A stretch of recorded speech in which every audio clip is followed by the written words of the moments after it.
Hi అండి, welcome back to Radhika Kalyan channel. ఎలా ఉన్నారు అందరూ? బాగున్నారు కదండి. సో మనం ఈ రోజైతే నిన్న మనం శ్రీరంగం పూర్తి చేసుకున్నాము. ఈ రోజు మన ట్రిప్లో వచ్చేసేసి 5వ రోజు. నిన్న 4వ రోజు శ్రీరంగం అయితే పూర్తి చేసేసుకున్నాము. దర్శనం అయితే చాలా చాలా బాగా జరిగింది, చెప్పాను కదా మీకు. సో శ్రీరంగం పూర్తి చేసుకొని నిన్న రాత్రి తంజావూరుకి వచ్చామండి.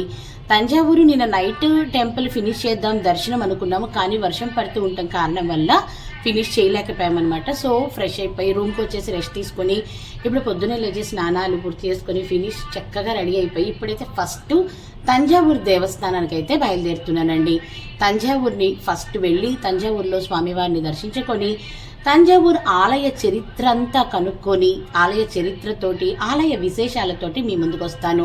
అండ్ ఇక్కడి నుంచి తంజావూరు దేవస్థానం దర్శనం అయిపోయిన తర్వాత నెక్స్ట్ వచ్చేసి నేను వెళ్తుంది కుంభకోణంలో కూడా దర్శనాలన్నీ పూర్తి చేసుకొని ఆలయ విశేషాలన్నీ తెలుసుకున్న తర్వాత మేము వచ్చి కంచిపురం వెళ్తున్నాం అనమాట. కంచిపురంలో ఈరోజు ఎన్ని దేవస్థానాలు వీలైతే అన్ని దేవస్థానాలు దర్శనం చేసుకుంటాము. లేదు అంటే రేపు మాకు తెల్లవారుజామున 4:30కి అమ్మవారికి అభిషేకం పెట్టుకున్నామండి. అభిషేకం పూర్తయిన తర్వాత చక్కగా మిగతా గుళ్ళన్నీ కూడా కవర్ చేసుకొని అక్కడి నుంచి యాజ్ యూజువల్ అండి, అరుణాచల దర్శనం లేకపోతే మా ట్రిప్ పూర్తయినట్టు కాదు. మా వారు ఎప్పుడొచ్చినా ఖచ్చితంగా అరుణాచలం అయితే కంపల్సరీ వెళ్తాము. అక్కడ దర్శనం చేసుకుంది మా వారు ఊరికి వెళ్ళటం అనేది కష్టం అనమాట. అరుణాచలం వెళ్ళి అరుణాచలేశ్వరుని దర్శించుకొని రిటర్న్ బెంగళూరు అయితే బయలుదేరుతామండి. సో మీ అందరికీ కనుక ఈ వ్లాగ్స్ నచ్చుతున్నట్లయితే లైక్ చేయండి, షేర్ చేయండి, కామెంట్స్ పెట్టండి, సబ్స్క్రైబ్ చేసుకోవటం మర్చిపోవద్దండి. అండ్ ఇంకొకటి ఏంటంటే, ఇంకా మీరు ఏ ఏ ఆలయాలు చూడాలనుకుంటున్నారో కూడా మీరు నాకు కామెంట్ సెక్షన్లో పెట్టండి. అలాగే నాకు మీ సలహాలు చాలా ఇంపార్టెంట్ అండి, ఎందుకంటే నేను కొత్తగా స్టార్ట్ చేశాను కాబట్టి ఇలా కాదు ఇలా చెయ్యండి అని మీ సలహాలు ఇస్తే నేను ఖచ్చితంగా వాటిని పాటిస్తాను, ప్రయత్నిస్తాను కూడా ఖచ్చితంగా. సరే, ముందైతే ఫస్ట్ మనం తంజావూరు ఆలయానికి బయలుదేరదాం. మహా అద్భుతమైన ఆలయం. అండ్ ఇప్పటి వరకు మనం చేసిన ప్రతి ఆలయానికి కూడా అండి కొన్ని వేల సంవత్సరాలు, వందల సంవత్సరాల చరిత్రలు అయితే ఉన్నాయి. సో మ్యాక్సిమం కనుక్కుంటున్నానండి, చాలా డెప్త్కి వెళ్ళి నేనైతే మీ ముందుకు తీసుకొని వస్తున్నాను ఈ వ్లాగ్స్ అన్నిటినీ. సో ఇంకా ఏమైనా ఇన్ఫర్మేషన్ మీకు తెలిసి ఉంటే దయచేసి నాతో షేర్ చేసుకోండి. మనం ఇప్పుడైతే ఆలయానికి బయలుదేరదాం, పదండి.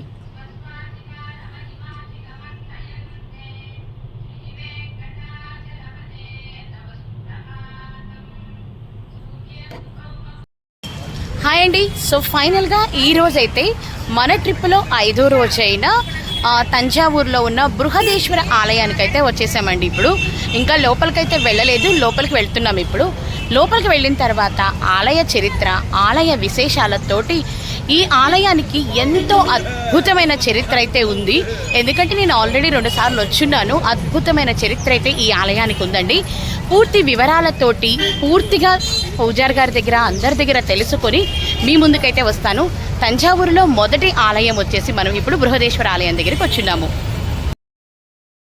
అలా మనం ఆలయంలోకి ఎంటర్ అవ్వగానే అండి మనకి ఇక్కడ వచ్చేసేసి ఒక బోర్డు మీద ఆలయం గురించి అయితే రాసున్నారనమాట. ఇక్కడ ఆలయ చరిత్ర గురించి అయితే జస్ట్ ఒక అవుట్లైన్ లాగా ఇచ్చున్నారనమాట. ఇక్కడ మీరు చదివితే అర్థమైపోతుంది. యాక్చువల్గా పైన వచ్చి హిందీలో ఉండే, కింద వచ్చేసేసి ఇంగ్లీష్లో ఉంది, అందుకని అది క్లియర్గా జూమ్ చేసి పెట్టాను. అండ్ ఎంటర్ అవ్వడంతోనే మన మహాగణపతిని అయితే దర్శనం చేసుకున్నాము. ఎక్కడికి వెళ్ళినా ప్రథమ పూజ్యుడు వినాయకుడి ఆయన దర్శనం లేకుండా ఏ ఆలయంలోకైనా ఏ పూజ అయినా మనం చేయము కాబట్టి మొదటిగా చక్కగా వినాయకుడిని దర్శించుకున్నాం. ఏ విఘ్నాలు లేకుండా మనం అనుకున్నది అనుకున్నట్టు జరగాలి అని చెప్పేసి ఇప్పుడైతే మనం ఆలయంలోకి అయితే ఎంటర్ అయిపోయామన్నమాట. ఈ ఆలయాన్ని అయితే చూడాలి, ఎన్నిసార్లు చూసినా అండి 2 కళ్ళు సరిపోవు అసలు చూడాలంటే. ఎందుకంటే ఆ వాస్తు శిల్పం అసలు ఎంత అద్భుతం అండి. యాక్చువల్గా తమిళనాడు అనే ప్లేసే చెప్పాలి అంటే ఆలయాలకి ప్రసిద్ధి. కొన్ని ఎకరాల్లో ఉంటాయి. ఏదో ఒక చిన్న ఆలయమా చూసామా వెళ్ళిపోయామా కాదండి, తమిళనాడు అయితే మాత్రం ఆలయాలకి పెట్టింది పేరని చెప్పొచ్చు. అది కూడా మీరు గమనిస్తే ఎన్నో పురాతన ఆలయాలు మనకి తమిళనాడులో ఉండటం అయితే గమనించినాము. అండ్ ఈ పువ్వులు చూసారు కదా, మీ అందరికీ తెలిసే ఉంటుంది, ఇవి శివలింగం పువ్వులు అంటారు. యాక్చువల్గా ఈ పువ్వుని ఇలా మనం కొంచెం అలా చూడండి, కొంచెం ఓపెన్ చేసామంటే లోపల చక్కగా శివలింగం కనిపిస్తుంది అనమాట. ఈ పువ్వు చాలా చాలా శివుడికి ప్రీతికరమైన పుష్పం అనమాట, చాలా ఇష్టం అనమాట శివయ్యకి. సో ఈ పూలు ఏంటంటే శివుని పూజలో ఖచ్చితంగా వాడతారు. మనకైతే అంతగా దొరకవు, కానీ ఇక్కడ తమిళనాడులో చక్కగా మనం వెళుతుంది బృహదీశ్వర అంటే ఈశ్వరుడి ఆలయానికి కాబట్టి ఆయన పూజ కోసం వచ్చేసేసి ఈ పూలు ఇక్కడ చక్కగా పూజ కోసం అమ్ముతూ ఉన్నారనమాట. అండ్ ఎంటర్ అయ్యాం చూడండి, అసలు ఎన్ని ఎకరాల్లో ఉందో చూడండి. ఇంకా మనం ఆలయంలోకి అయితే ఎంటర్ అవ్వలేదు, జస్ట్ మనం నార్మల్గా జస్ట్ ఒక స్టెప్ వేసాం లోపలికి. చెప్పులు అవి పెట్టుకోవడానికి రైట్ సైడ్ అక్కడ ఉంటుంది అనమాట చెప్పుల స్టాండ్ అది. సో జస్ట్ మనం ఇలా ఎంటర్ అయ్యామండి. ఆల్రెడీ మనం నాకు తెలిసి దాదాపు ఒక 3-4 ఎకరాలు అయితే దాటేసి లోపలికి వచ్చాము.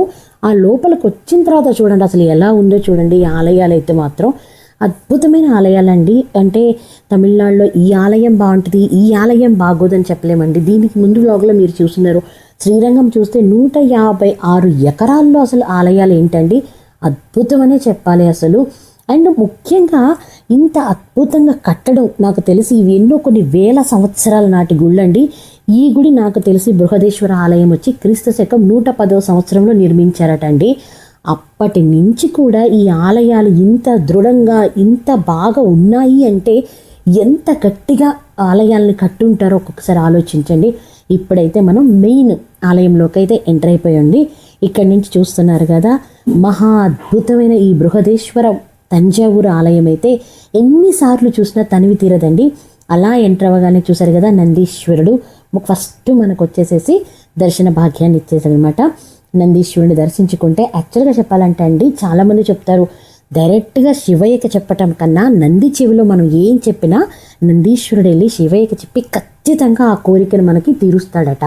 సో శివయ్య కన్నా బెటర్ ఏంటో తెలుసా అండి, నందీశ్వరుడి దగ్గరికి వెళ్ళి అయ్యా ప్లీజ్ చెప్పవా అని అడగటం బెస్ట్ తెలుసా. అంటే శివయ్యని అడగొద్దని కాదు, మనం డైరెక్ట్గా అడిగే కన్నా కూడా మధ్యలో పాపం మనం నందీశ్వరుని పెట్టుకున్నాం అనుకోండి మన పని ఖచ్చితంగా అయిపోతుంది అనమాట. అందుకే నందీశ్వరుడి దగ్గర ఏదైనా కోరుకునేటప్పుడు అండి ఒక చెవు మూసి ఇంకొక చెవిలో కోరుకోవాలట. అలాగే నంది కొమ్ముల మధ్యలో నుంచి ఆ శివయ్య దర్శనం చేసుకుంటే శివయ్యకి చాలా ఇష్టం అంటండి.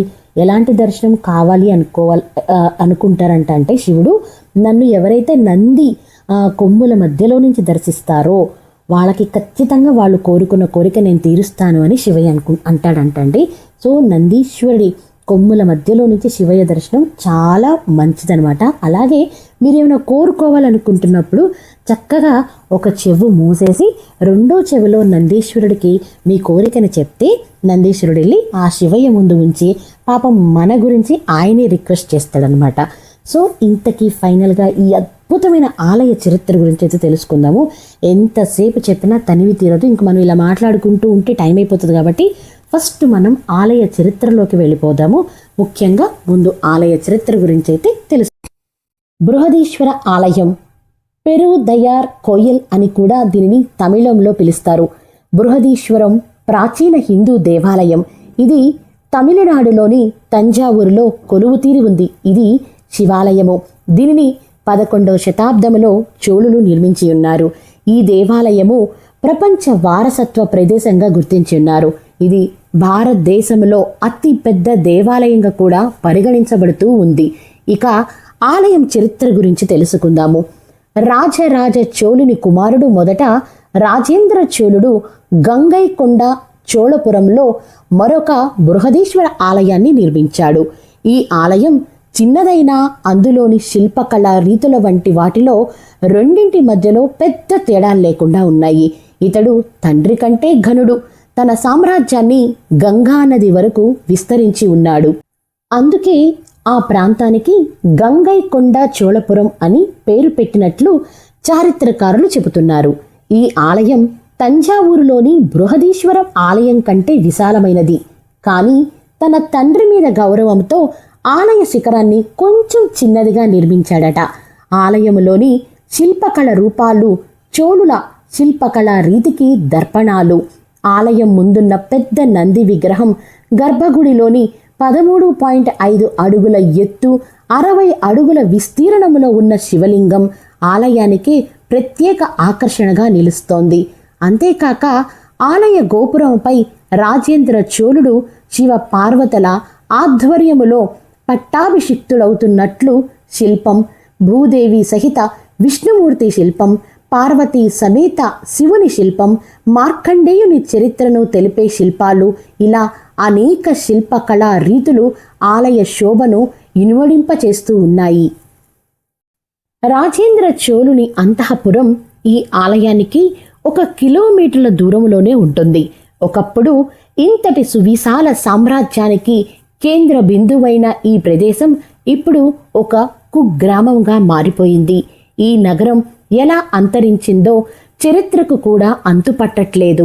ఈ చుట్టుపక్కల ప్రాంతాలలో ఇప్పటికీ త్రవ్వకాలలో అనేక శిల్పాలు బయటపడుతూనే ఉన్నాయి. అలాగే ఆనాటి వైభవాన్ని ఈనాటికి కూడా మనకి చాటుతూనే ఉన్నాయి. ఇక ఈ ఆలయ నిర్మాణంలోకి వెళతాము.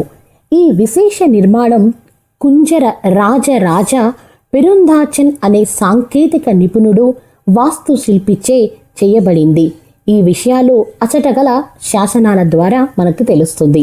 ఈ దేవాలయం వాస్తు ఆగమ శాస్త్రం ప్రకారం నిర్మాణం చేయబడి ఉంది. ఈ దేవాలయం మొదటి భవనం పూర్తిగా గ్రానైట్ శిలలతో నిర్మితమైంది. 5 సంవత్సరాల సామాజిక శకం 103 నుండి 110 కాలాలలో ఈ ఆలయం పూర్తి అయింది. ఈ దేవాలయ పునాది శివుని నాట్య భంగిమ గల దేవతా విగ్రహము కంటే 5 మీటర్ల ఎత్తు, 16 అడుగుల ఎత్తుకు పెంచబడింది. పెద్ద కలశం లేదా విమానం సుమారు 81.28 టన్నులు బరువు కలిగిన నల్ల రాతితో చేయబడిందని భక్తుల నమ్మకం. ఇది వాలుతులంపై నుండి జరుపుతూ సుమారు 6.44 కిలోమీటర్ల ఎత్తుకు చేర్చబడిందట. అతి పెద్ద నంది విగ్రహం సుమారు 20 టన్నులు కలిగిన ఏక రాతితో నిర్మితమైందట. ఈ నంది 2 మీటర్ల ఎత్తు, 6 మీటర్ల పొడవు, 2.5 మీటర్ల వెడల్పు కలిగి ఉంటుందట. ఈ దేవాలయములో ప్రధాన దైవం అయిన లింగం 3.7 మీటర్ల ఎత్తు కలిగి ఉంటుంది. ఈ దేవాలయ ప్రాకారం 240 మీటర్ల పొడవు, 125 మీటర్ల వెడల్పు కలిగి ఉంటుంది. బయట గోడలపై అంతస్తుపై తమిళనాడు రాష్ట్రానికి చెందిన 81 సాంప్రదాయక నృత్య కళలు, భరతనాట్య భంగిమలు చెక్కబడి ఉంటాయి. దేవతా విగ్రహం 13వ శతాబ్దంలో పాండ్య రాజుచే నిర్మించబడిందట. సుబ్రహ్మణ్య విగ్రహం విజయనగర పాలకులచే, వినాయకుని విగ్రహం మరాఠీ పాలకుల చేత నిర్మించబడిందట. ఇక్కడ ఈ దేవాలయంలో ప్రధాన దైవం శివుడైనప్పటికీ అన్ని దేవతా విగ్రహాలు కూడా బయట గోడలపైన ఉన్నాయట. వాటిలో దక్షిణామూర్తి మరియు సూర్య భగవానుడు, చంద్రుడు విగ్రహాలు పెద్దవి. ఈ దేవాలయము అష్టదిక్పాలకుల విగ్రహాలను కలిగిన అరుదైన దేవాలయాలలో ఒకటిగా పరిగణిస్తున్నారు. ఈ విగ్రహాలు ఇంద్రుడు, అగ్ని, యముడు, నివృత్తి, వరుణుడు, వాయువు, కుబేరుడు, ఈశాన్యుడు అనే అష్టదిక్పాలకుల చేత ఇక్కడ కొలువు తీరి ఉంది ఈ ఆలయం. ఈ ఆలయంలో దాగి ఉన్న రహస్యాలు. 1000 సంవత్సరాల ఆలయాలు దాదాపు పాడుబడిన స్థితిలో ఉన్నాయి. కానీ ఈ ఆలయం మాత్రం ఇప్పటికీ అత్యద్భుతంగా కొత్తగా నిర్మించినట్లు మనకి కనిపిస్తుంది.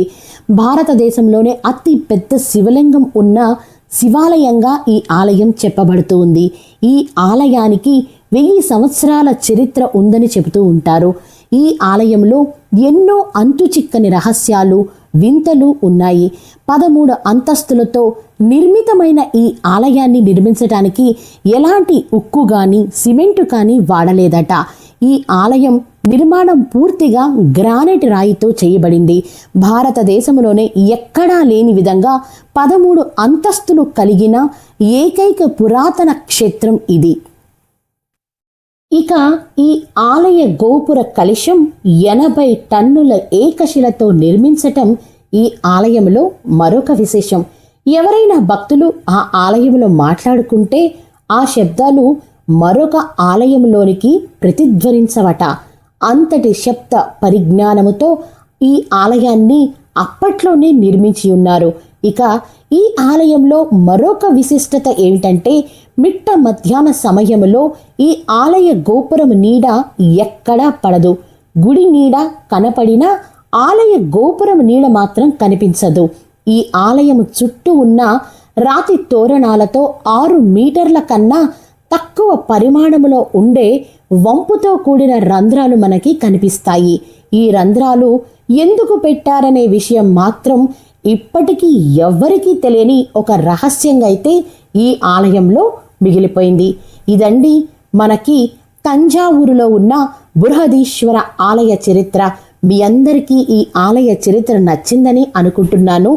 ఎప్పుడైనా ఎవరైనా మీ కుటుంబంతో తమిళనాడుకు వెళితే ఖచ్చితంగా ఈ బృహదీశ్వర ఆలయాన్నైతే సందర్శించాలని మనసారా కోరుకుంటున్నాను. ఇప్పుడు మీ అందరి కోసం నేను దర్శనానికి వెళ్తున్నాను. ఆ బృహదీశ్వరుని, ఆ శివయ్యని మీరందరూ ఆయురారోగ్యాలతో సంతోషంగా ఉండాలనైతే మనసారా కోరుకుంటున్నాను. సో ఫైనల్గా తంజావూరు దర్శనం అయితే మహా అద్భుతంగా జరిగిందండి. చాలా చాలా చాలా బాగా జరిగింది. ఇక్కడ వచ్చేసేసి స్వామివారు శివయ్యతో పాటు పార్వతీ అమ్మవారు కూడా ఉంటారనమాట. దర్శనం అయితే చాలా బాగా జరిగింది. అండ్ ఇక్కడి నుంచి వచ్చేసి మనము ఏమంటారు, మన ఎక్కడికి వెళ్తున్నాం కళ్యాణ్, కుంభకోణంకి అయితే బయలుదేరుతున్నాం అనమాట. ఇప్పుడు ఇక్కడైతే ఆలయ దర్శనం అయితే అయిపోయిందనమాట. అండ్ ఇంకొక విషయం ఏంటంటే, ఎవరైనా ఇక్కడికి వచ్చి మీకు ఏమన్నా డైరెక్ట్గా స్వామివారి సన్నిధిలో స్పెషల్ దర్శనం కావాలంటే ఇక్కడ ఉంటారనమాట మనుషులు.